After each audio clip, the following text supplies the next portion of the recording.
Ethan Crowley wasn't just wealthy, he was the kind of man who made sure you knew it. Towering penthouse overlooking Manhattan, chauffeured black Bentley waiting outside every restaurant, designer suits that cost more than most people's monthly rent. He didn't speak to people, he spoke at them. Every word dripped with arrogance. Every smile masked contempt. He'd built his fortune in real estate, flipping distressed properties into upscale condos, often by pushing out low-income tenants. It's just business, he'd shrug, as if families being evicted were numbers on a spreadsheet. On the outside, his life looked flawless, but something had shifted in recent months. His once vibrant parties were now quiet dinners with unfamiliar faces. His staff noticed his temper growing shorter, his eyes a little darker, and his routine more paranoid. Then came the strange encounter outside the Delano Hotel. It was raining. Ethan stood beneath the hotel's grand awning, barking into his phone, ignoring the frail man hunched near the entrance. The man was soaked, clutching a torn blanket, his eyes fixed on Ethan's face. "You don't remember me, do you?" the man said softly. Ethan glanced sideways, annoyed. "Do I look like I have time for beggars?" But the man didn't move. "You took something from me a long time ago." Ethan scoffed, stepping past him, but for a brief moment he froze. Something about the man's eyes familiar. Haunting, back in his car, Ethan's hands trembled slightly. He clenched his jaw, shaking it off. "Ridiculous," he muttered. But that night, he couldn't sleep. The man's face lingered in his thoughts, dragging memories he had buried deep. Ones he had paid to forget somewhere. Beneath the power and pride, a shadow stirred. The past wasn't done with Ethan Crowley. Not yet.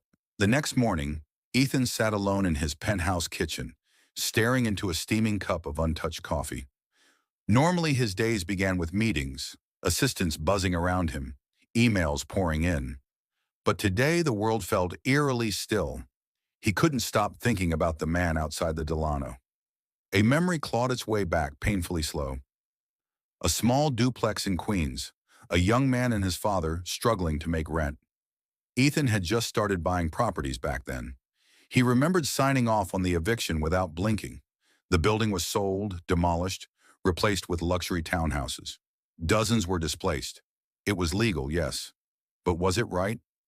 He pushed the thought away and headed to his office downtown. But as he stepped out of the elevator, everyone went quiet.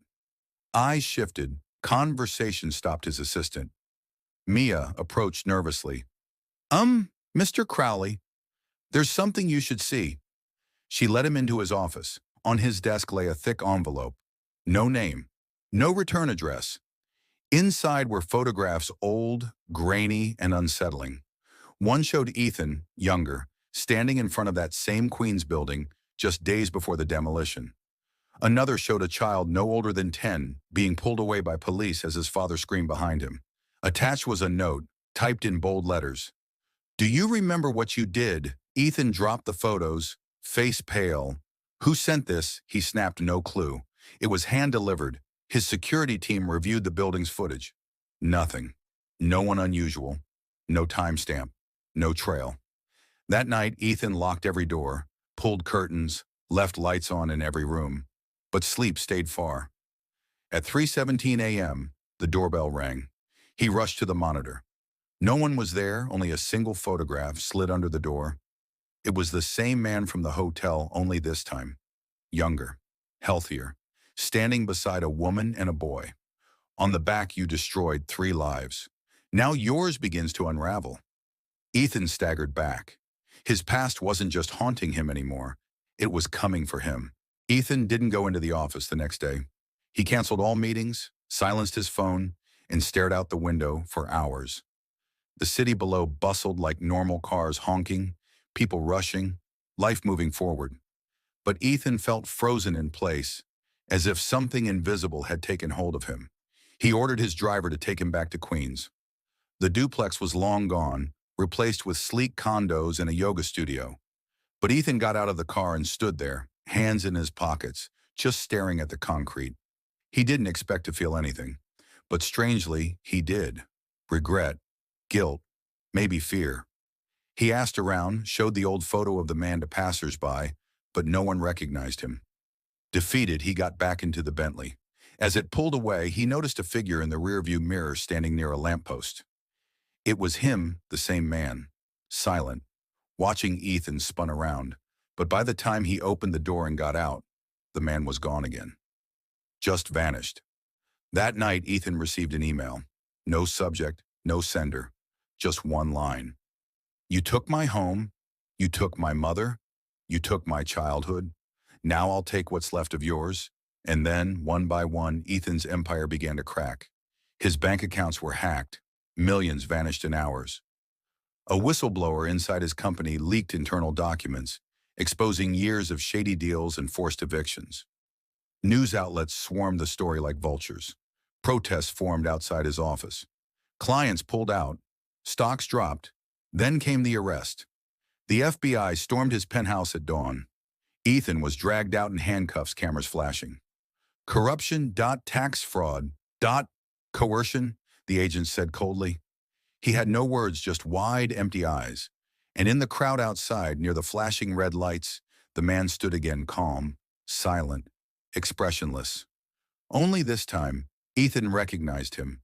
It was the boy from the photo, all grown up, and he had returned with nothing to lose. Ethan sat in a cold courtroom, hands cuffed, suit wrinkled, eyes hollow. The trial had dragged for weeks, with witness after witness testifying against him, former employees, displaced tenants, old business partners. The media painted him as a villain, a symbol of greed finally facing justice. But Ethan didn't flinch during testimony. He wasn't thinking about the prison time or the money he'd lost.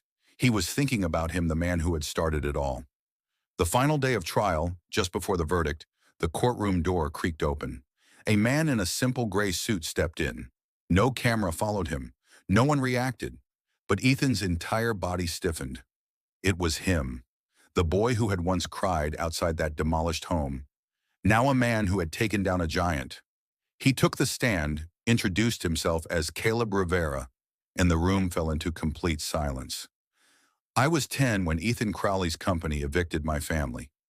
Caleb began. My mother was sick. She died 6 months later. My father never recovered. We lived in shelters. I grew up angry, invisible, forgotten. His voice didn't shake. I studied law. I worked for firms that represented victims like us. I learned how men like Ethan operate. I made it my mission to bring him down, not with violence, but with truth. Ethan's eyes filled with something he hadn't felt in years. Shame. Not because of the fall, but because the boy had risen. The jury found him guilty. Fraud, tax evasion, unlawful evictions. 10 years in federal prison. Weeks later, in a small prison library, Ethan sat alone. No guards watching, no reporters chasing. Just a letter in his hand, no return address. It read, "Now you know what it feels like to lose everything. I forgive you, but I'll never forget." Caleb. For the first time in his life, Ethan cried. Not for the money, not for his name, but for the people he'd crushed on his way up. And in that small, forgotten prison library, the arrogant millionaire finally understood the cost of building a kingdom on broken lives. Not all falls are from towers, some come from within.